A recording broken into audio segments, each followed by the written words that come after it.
Olá! Hoje o nosso tema aqui no canal vai ser cenografias icônicas. Olha, não foi uma tarefa fácil tentar elencar cenografia icônica num universo tão amplo e magnífico que é da cenografia. Mas tenho certeza que você vai gostar do que nós trouxemos. Vamos lá!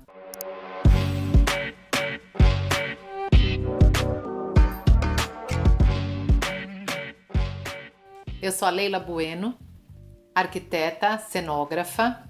Somos desbravadores desse mundo, buscando inspiração, ideias, inovação. Muito disso acontece no nosso dia a dia, mas fundamentalmente são as viagens que trazem pra gente as maiores inspirações. E é justamente falando de viagem que eu me inspirei para falar com vocês sobre as cenografias icônicas. E olha, gente, foi um tema muito desafiador.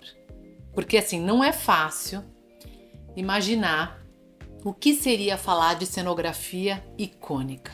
A cenografia ela permeia mundos completamente distintos e variados. Como vocês sabem, ela veio do teatro, mas ela foi para a TV.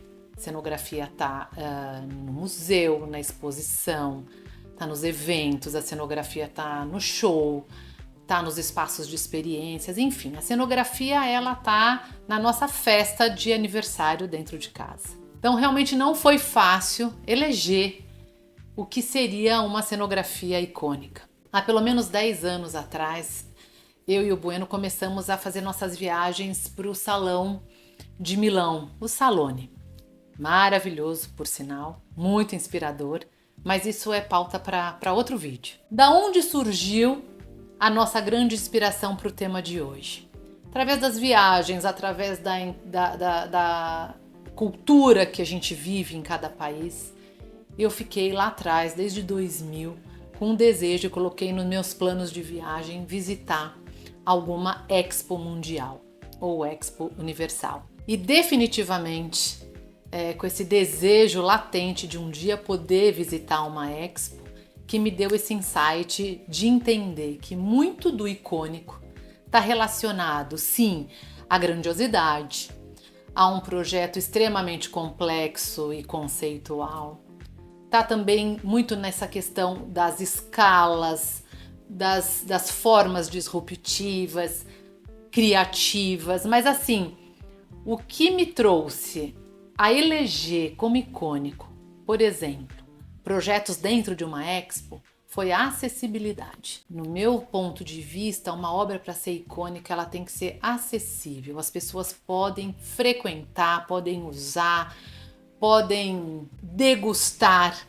Então, a partir daí, eu entro no nosso tema, porque a Expo Mundial ou a Expo Universal, ela tem uma concepção muito além do espaço físico, ela tem muito conceito, mas oficialmente ela traz a cultura de cada país que ela representa. E aí que começa uma grande história sobre Expo, sobre cenografia icônica, porque eu fui pesquisando sobre esse tema, gente, e é impressionante como as cercas, vamos dizer, as fronteiras que acabam deixando um arquiteto muito limitado na arquitetura convencional por conta de leis, de normas, de urbanização. Dentro de uma expo, isso não acontece. Claro que quando você fala de limites e quando a gente fala de possibilidades de construção, sempre tem uma regra. Mas, por exemplo, uma expo mundial, ela por ser muito mais importante, até porque elas são mais distanciadas de uma ou outra, e depois eu vou dar um link para vocês para pesquisa bem legal sobre esse tema, é justamente porque ela é muito cara para cada país, porque tem uma exigência. Olha que legal, gente, você tem que construir tudo desde o zero, não basta ir lá e ocupar um pavilhão. Tudo surge do zero. Então aí começa aquela maratona maravilhosa, deliciosa, de qual é o país que vai se sobrepor a projetos incríveis, que país que vai construir coisas mais arrojadas, coisas mais que possibilitam experiências, que possibilitam curtir, degustar a cultura que aquele país representa. Então vamos lá, eu acho que dentro desse contexto, dessa cronologia de expos, elas podem ser universais, elas podem ser mundiais, elas podem ser temáticas, que são as especiais. Eu vou entrar num detalhe que foi o sonho da minha vida, que é a Expo Milão 2015. Eu tinha certeza, gente, que eu ia conseguir visitar essa Expo desde lá de trás, como eu falei para vocês, que eu comecei a ir para Milão. Quando eu vi que Milão ganhou em 2015 a Expo, eu coloquei no nosso plano, meu e do Bueno, não, essa nós vamos, a gente precisa ir, porque é uma fonte, é um repertório tão grandioso que nós, arquitetos, criativos, assim, acho que tem que estar no planejamento de viagem de todos nós, é imprescindível, mas eu nunca consegui. Infelizmente. 2015 não rolou, por mais que a gente tenha se planejado, não deu certo, a gente não conseguiu. Aí surgiu a 2020, que seria em Dubai.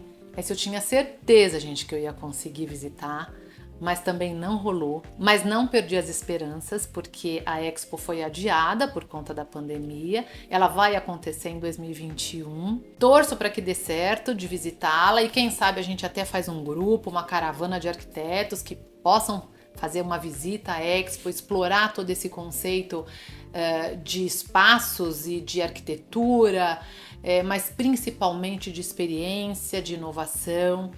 Então a gente vai explorar um pouco isso no contexto, mas assim, a gente vai mergulhar assim na Expo 2015. Eu quero trazer alguns cases para você e eu vou começar a ilustrar eles agora, mas principalmente eu quero evidenciar o nosso espaço, o espaço do Brasil, que foi incrivelmente bem pensado, que foi muito delicado, sutil, mas isso a gente vai construindo junto.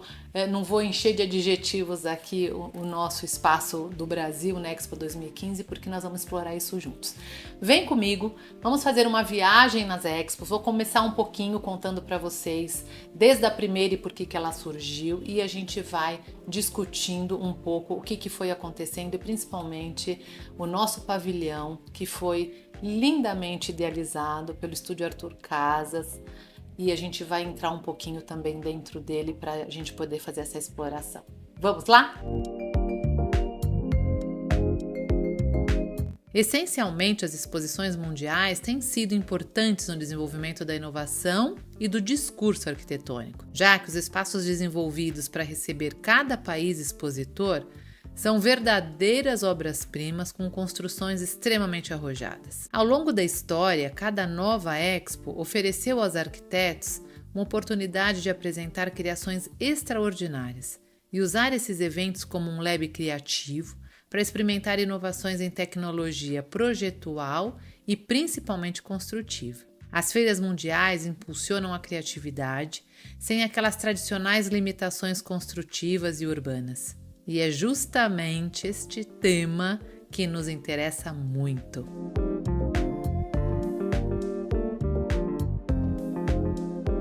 A primeira grande exposição foi realizada em Londres em 1851 e é considerada a primeira feira mundial, originalmente destinada a expor manufaturas de todo o mundo e na demanda de criação de novos vínculos comerciais entre as nações. O Palácio de Cristal, símbolo dessa Expo, tornou-se a obra-prima arquitetônica da época e ainda hoje suas dimensões impressionam.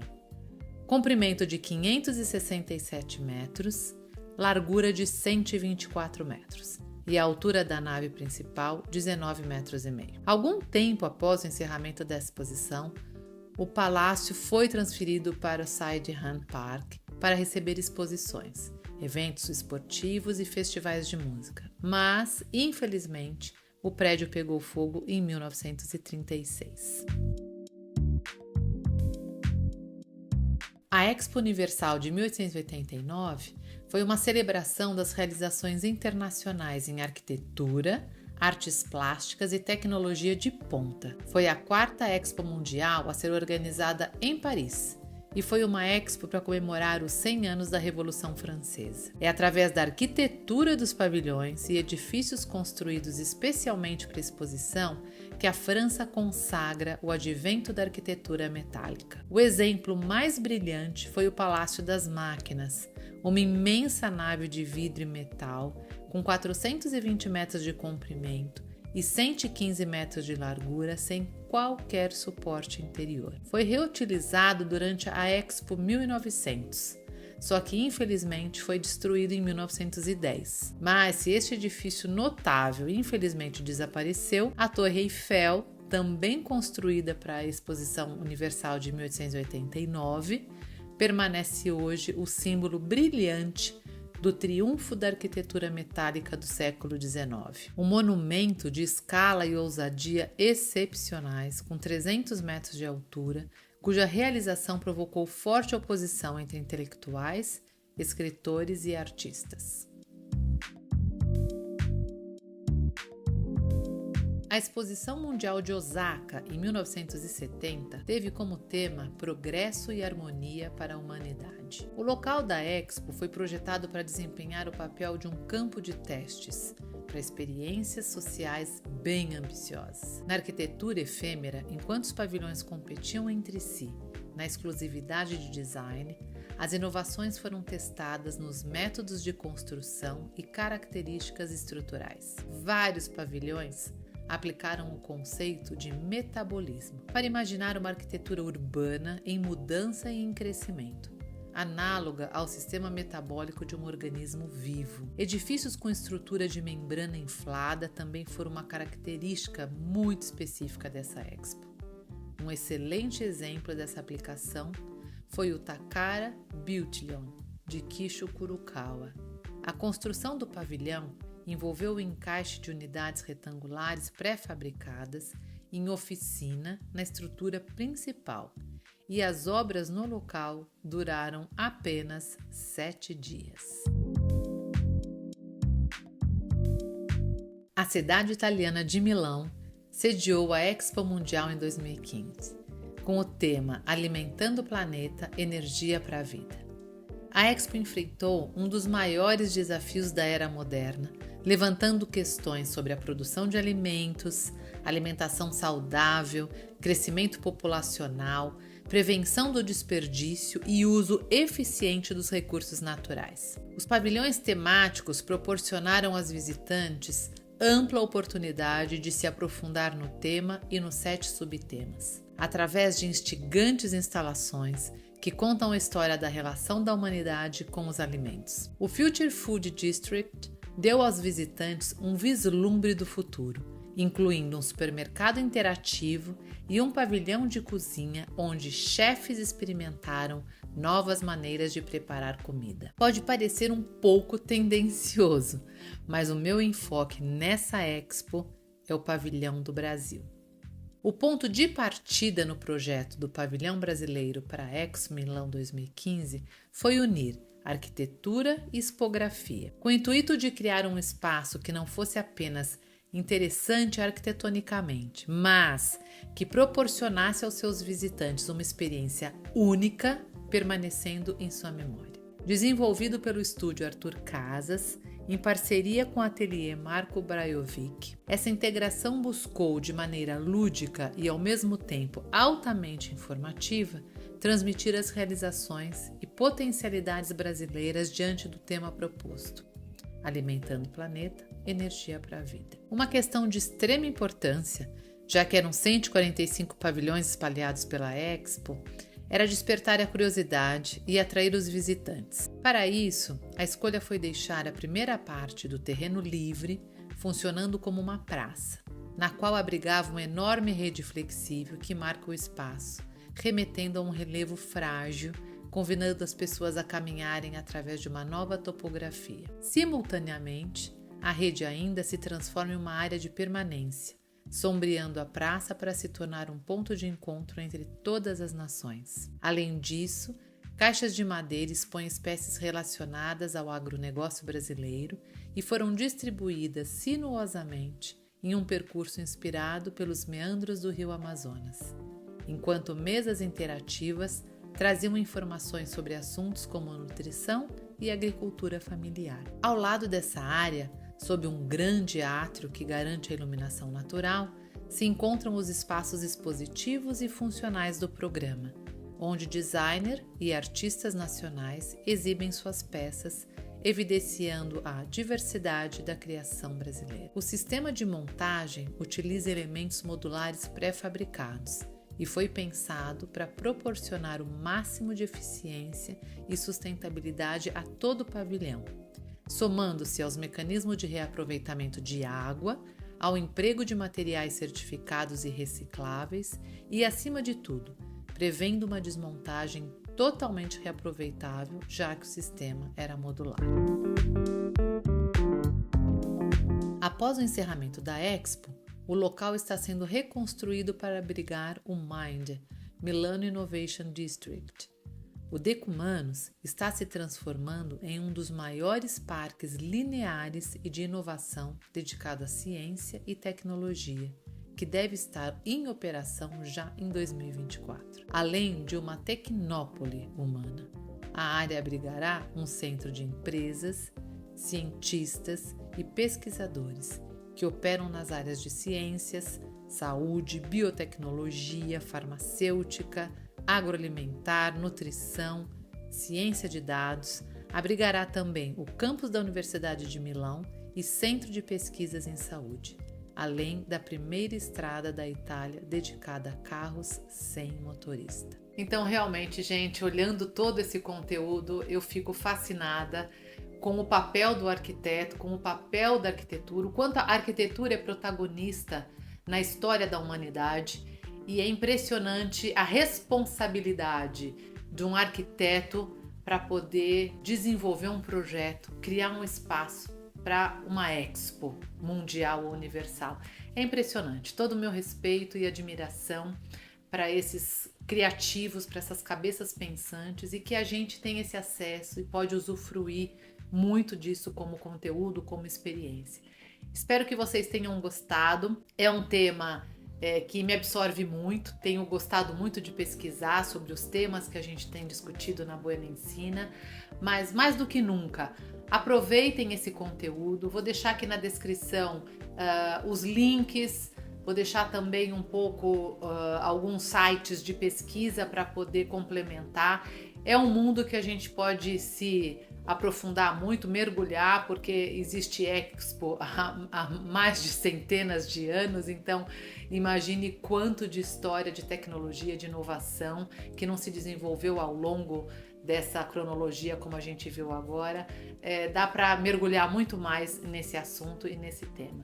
E mais uma vez, não se esqueçam, inscrevam-se no nosso canal, curtam, deixem comentários, perguntas, façam sugestões. Se possível, compartilhem o nosso canal, acionem o sininho e mais, sigam a gente nas nossas redes sociais.